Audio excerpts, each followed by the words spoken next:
Assalamualaikum warahmatullahi wabarakatuh. Waalaikumsalam warahmatullahi wabarakatuh. Sebelum saya mengajukan pertanyaan, mohon izin Gus Muhlason, saya untuk menanggapi salah satu kajian panjenengan yang di YouTube yang mengatakan bahwa puluhan tahun ikut torekoh tapi belum bisa bertemu Allah karena belum melakukan dzikir silur asror. Itu menurut pengalaman saya memang benar. Dulu itu saya sudah dzikir jahat, dzikir siri, tapi sebelum ketemu dengan Jaya Baru ini saya dulu masih bingung maksudnya Allah itu lebih dekat daripada urat leher, itu saya dulu bingung. Terus bingung saya yang kedua itu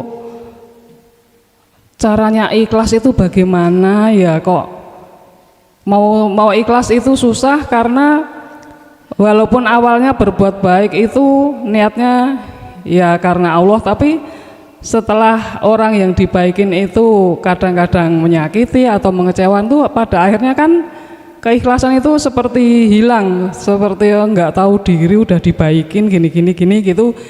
Jadi kayaknya rasa ikhlas itu berkurang atau hilang. Jadi caranya ikhlas itu bagaimana gitu. Waktu itu saya sampai puluhan tahun itu nggak menemukan jawaban. Dan setelah ketemu dengan Gus Muhlason lewat YouTube itu saya baru bisa paham ternyata jawabannya semua ada di dzikir sirul asror. Dan setelah belajar untuk dzikir sirul asror ya baru bisa merasakan bahwa ternyata memang Allah itu selalu dekat, Allah itu selalu bersama, Allah itu selalu menolong di setiap waktu, setiap saat. Terima kasih Gus Muhlason sudah menyebarluaskan ilmu tauhid. Semoga Gus Muhlason selalu sehat walafiat, bisa terus menyiarkan ilmu tauhid ini. Saya lanjutkan dengan pertanyaan saya, tapi mohon maaf nanti kalau seandainya ada yang salah mohon dibenarkan karena saya itu bodoh, nggak tahu bahasa hadis, nggak tahu bahasa Al-Quran, itu hanya hasil dari perenungan. Saya itu pernah mikir-mikir atau merenung apa benar istilahnya itu, kesimpulan saya itu benar apa salah, bahwa menyembah Allah itu bukan hanya sholat, tapi kebaikan apapun yang kita lakukan karena atas dasar tunduk dan patuh pada Allah itu juga menyembah karena kita sedang melaksanakan perintah Allah. Nah itu pemikiran yang begitu itu benar apa tidak? Terus pertanyaan yang kedua, kalau sedang melakukan sesuatu yang kurang benar atau tidak benar itu kok dalam hati seperti ada yang mengingatkan. Misalnya saya itu suka metik bunga di tempat tetangga, walaupun seandainya pun tahu juga nggak apa-apa, tapi kok dalam hati itu ada yang bicara, walaupun itu hanya bunga, kalau kamu nggak izin dulu itu tetap namanya mencuri gitu. Terus sampai saya itu ya nemuin yang punya rumahnya, yang punya bunganya, mau beli bunga ya, tapi saya metiknya satu-satu, nggak sekaligus mau beli banyak. Tapi akhirnya juga uangnya ditolak, nggak apa-apa petik aja gitu. Nah yang saya tanyakan, suara dalam hati yang suka mengingatkan begitu itu namanya apa? Apakah itu malaikat atau itu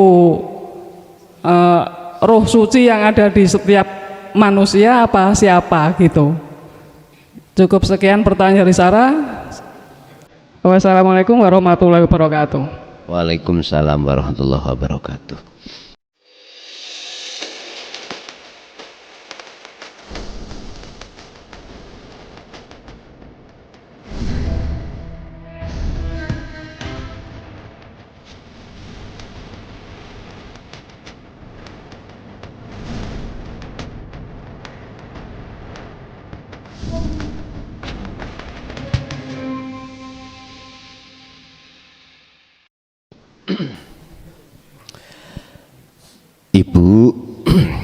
kami menyampaikan tentang kemurnian tauhid di tengah masyarakat itu bertahap. Kalau di total sudah 26 tahun berjalan. Tahapan pertama secara sembunyi-sembunyi kurang lebih 5 tahun, dimulai dari tahun 2000. Saya katakan sembunyi-sembunyi, hanya aku sampaikan di majelis khusus di pondok. Santri pada saat itu sampai 5 tahun itu kurang lebih 25. Bahasa yang kusampaikan tidak bahasa seperti ini, penuh dengan kinayah. 5 tahun tak tanya, Pak, nggak ada ibunya, Pak tok. Pak paham, jawabannya mboten ambek lesan ambek isyarah. Godek. Ini kisah mawon. Lalu ada dorongan dalam hati untuk menyampaikan sistem tahapan kedua.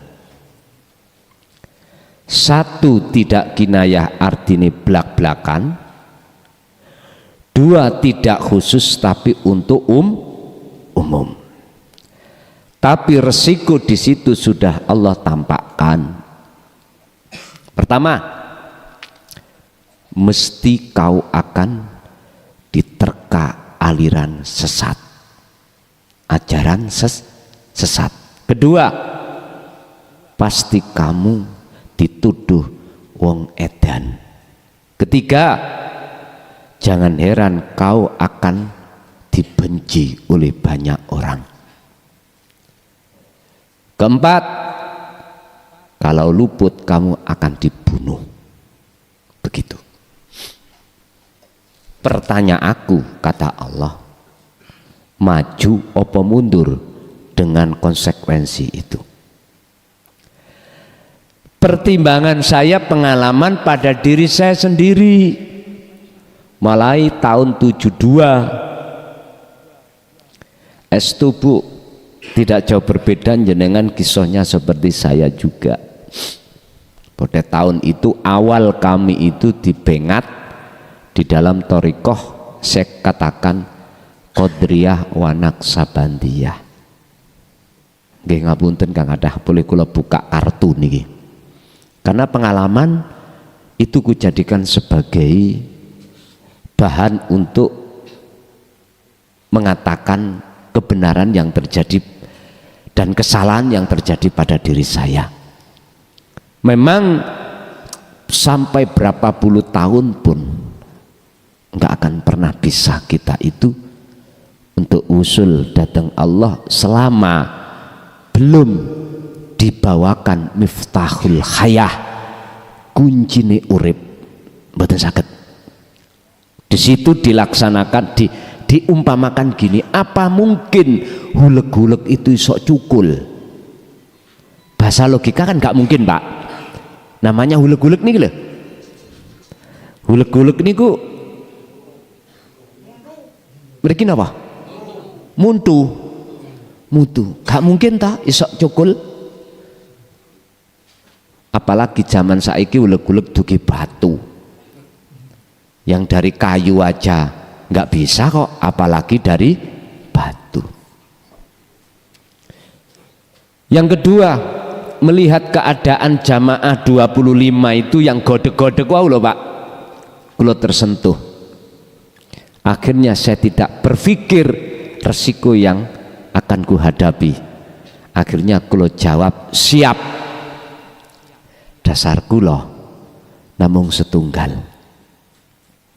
Memang pedoman konsekuensi ada. Huwaladzi arsala rasulahu bil huda wa dinit tauhid wa dinil haq liyudhirahu 'ala dini kulli walau karihal musyrikun, walau karihal kafirun, walau karihal munafikun, walaupun dibenci walaupun dikatakan sesat, Rasulullah itu tetap maju.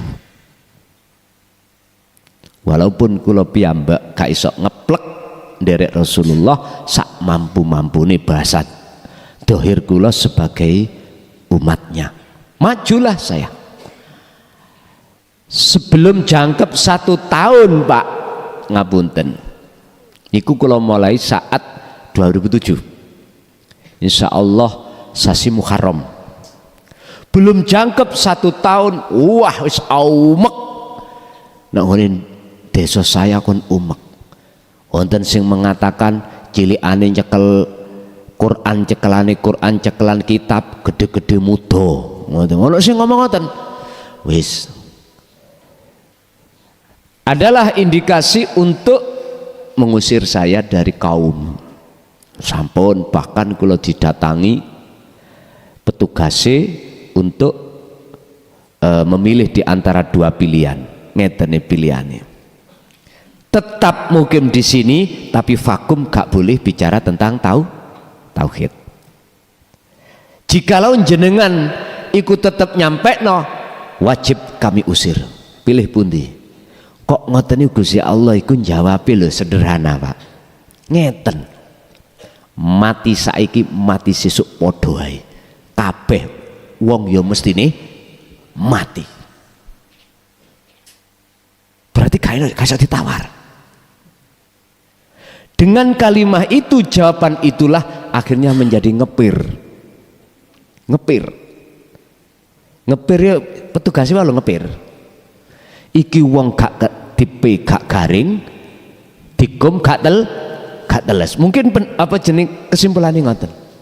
Akhirnya mengikuti Allah, akhirnya jatuh di dalam tahun 2010. Kami dengan terpaksa harus mengikuti perannya Allah. Saya dimasukkan penjara selama 3 tahun. Cuman aja dilewatkan kasus ini tak kasus ngono. Wis gak apa-apa, tak jalani aja. Mungkin mereka itu berpandangan kalau sudah masuk penjara wis aman, kalau si nyampe no langun lah umpama pulang nanti yo mikir jelas kok dilebokno maneh langun lah. Ternyata beliau-beliau yang asalnya itu membenci, ketika saat kula pulang malah sadar. Saya coba bukti ini mendorong kula dadi kades sampai detik niki. Saya coba dingen-ngen. Berarti di situ ada pelajaran, ketika jenengan sudah istiqomah memegang ajaran tauhid ini, orang yang membencimu jangan kau benci. Jangan. Karena beliau-beliau itu juga butuh proses. Mereka olehnya membenci karena belum paham, seperti bahasa Inggris wae lho. Oleh gak seneng sebabnya belum paham. Kalau wis paham Pak sawan nang Pak. Lho astu. Kapan yo pelajaran mana ngoten to? Lah di situ. Wong dasare seneng, kapan yo ketemu maneh iku nek wong seneng. Akhirnya apa Pak? Mulih teko penjara gak malah mari. Nyampe no tauhid malah dadi. Wis tambah nemen akhirnya sampai detik niki. Dulu kan tahun segitu kan kami belum sampai di luar kota, belum sampai Pak, belum sampai. Saya suwi Gusti Allah memperjalankan kami sampai luar kota, bahkan luar kabupaten dan lain sebagainya. Bahkan ini kami sudah di luar pulau ya dah. Dan itu pun hanya Allah yang memperjalankan kami. Kami tidak akan berhenti selagi bongko. Wis titik wonten mriku. Saya ulang, kami tidak akan pernah berhenti menyerukan tentang dinut tauhid, sekalipun di kiri kanan depan belakang kami ada yang berupaya untuk menghambat dan berupaya untuk menghentikan, kami tidak akan berhenti kecuali kematian. Udah, itu prinsip kami. Prinsip kami di situ. Jadi kan gak usah khawatir. Sok kula nek wayahe bongko ya bongko wis. Nek durung wayahe bongko ya ora bongko. Jenengan durung wayahe wafat ya mboten wafat. Engko nek wis jenengan wae wafat ya, wafat utawa sedo mekaten. Jenengan jangan khawatir pun. Yang kedua, terkait masalah menyembah, terkait jenengan masalah mengingat Allah yang jenengan itu selalu lakukan. Suatu saat jenengan ini melakukan satu perbuatan yang menurut hukum syariat disebut mencuri. Terus ada bisikan selalu dalam hati jenengan untuk mengingatkan terkait perbuatan tersebut. Apakah itu yang disebut bisikan minallah dari malaikat atau roh suci? Sederhana Bu, cara jawab ngeten. Sing sapa wonge sing wis atine terus ngecoki taline Allah, warid itu mesti ditekakno. Warid ini sebagian ulama ahli tasawuf mengatakan mimba'dil malaikah, petugas khusus yang Allah perintahkan untuk masuk dalam hati jagatnya, hati hambanya, yang visi dan misinya tujuannya adalah mengusir nafsu penjajah itu. Kita itu jiwa dijajah oleh nafsu Pak, dijajah, diperbudak. Makanya belum dikatakan jiwa itu merdeka jikalau kita masih bergantung pada selain Allah, belum merdeka. Berhubung jenengan sudah diajari untuk bergantung, tawakal hanya pada Allah, wa may yatawakkal 'alallah fahuwa hasbuhu, maka jenengan laksanakan. Disitulah Allah mengutus waridnya berupa khotir atau bisikan. Jadi nek bahasa hikam niku disebut khotir. Khotir itu bisikan, sing bisik itu warid. Warid itu utusan Allah untuk menuntun hati kita supaya tidak terjerumus hati kita itu dalam kemaksiatan. Lah kok ya sampean tari nang sing duwe iku lak syariate, hakikate jenengan iku taren ambek Gusti Allah. Artine ati wis gak ngaku, hilangnya muncul rasa diri makhluk yang melakukan, muncul akunya Allah, berarti ikut tembung jenengan wis jawab nang Gusti Allah. Gusti nyuwun kembangi, bahasa ngoten syariate jenengan kudu nang ngene kagungan wonge wau. Pertanyaane iku warid, iku bisikan dugi pundi? Ya niku Pak Bu, warid saking Gusti Allah yang hanya diberikan bisikan itu terhadap hamba yang Allah kehendaki untuk masuk ke alam fana dan alam makrifat. Mekaten 11:30. Masih ada? Cukup? Lah niku atas ngawacung niku napa? Kalau nderek mawon. Waalaikumsalam. Niki badhe tanglet surat Al-Baqarah ayat 62 dengan arti sesungguhnya orang-orang yang beriman, orang-orang Yahudi, orang-orang Nasrani dan orang-orang Sabi'in, siapa saja di antara mereka yang beriman kepada Allah dan hari akhir dan melakukan kebajikan, mereka mendapat pahala dari Tuhannya. Tidak ada rasa takut pada mereka dan mereka tidak bersedih hati. Pertanyaannya Gus, arti mutasabihat dengan arti muhakamahnya niku pripun? Matur nuwun. Wassalamualaikum warahmatullahi wabarakatuh. Waalaikumsalam warahmatullahi wabarakatuh. Orang yang beriman itu tidak hanya dohiri wong syariat, ndak ya, bisa jadi rupane amanu waladina hadu wong Yahudi, cara ning Indonesia Hindu, ngene lho, Buddha, wan Nasara wong Nasrani, wasobiin wong sing gak duwe agama. Mbuh jenenge napa? Cara dohir niku lho. Tapi atine ana iman sing bener, Iman nang ya apa? Man amana billahi wal yaumil akhir. Iman nang Allah, Allah sing yang bagaimana urip iku. Baik wong Islam atau ghairul Islam, wis ngoten mawon tak simpulno. Jikalau dalam hatinya iku ada iman yang benar, yaitu terhadap hidup, maka dialah yang disebut sebagai amanu tadi. Wa amil sholihah, otomatis laku batinnya itu, laku batine iku selalu sambung nang Gusti Allah. Iku wa amilus sholihah namine. Bapak Ibu hadirin rahimakumullah. Iku cara hakikate, cara syariate ya. Wong sing mengatakan aku percaya pada Allah itu kan hanya umat Islam. Masalahnya namanya Allah. Selain Islam boten Allah. Tak ngoten ta? Ngeten, Pak. Kitab iku ana papat. Ya. Jabur, Taurat, Injil, Quran. Orang-orang yang benar-benar mengikuti petunjuk dari wahyu Allah di dalam 4 kitab ini, Pak. Mohon maaf, 4 kitab. Semuanya itu kegolong iki cara syariat.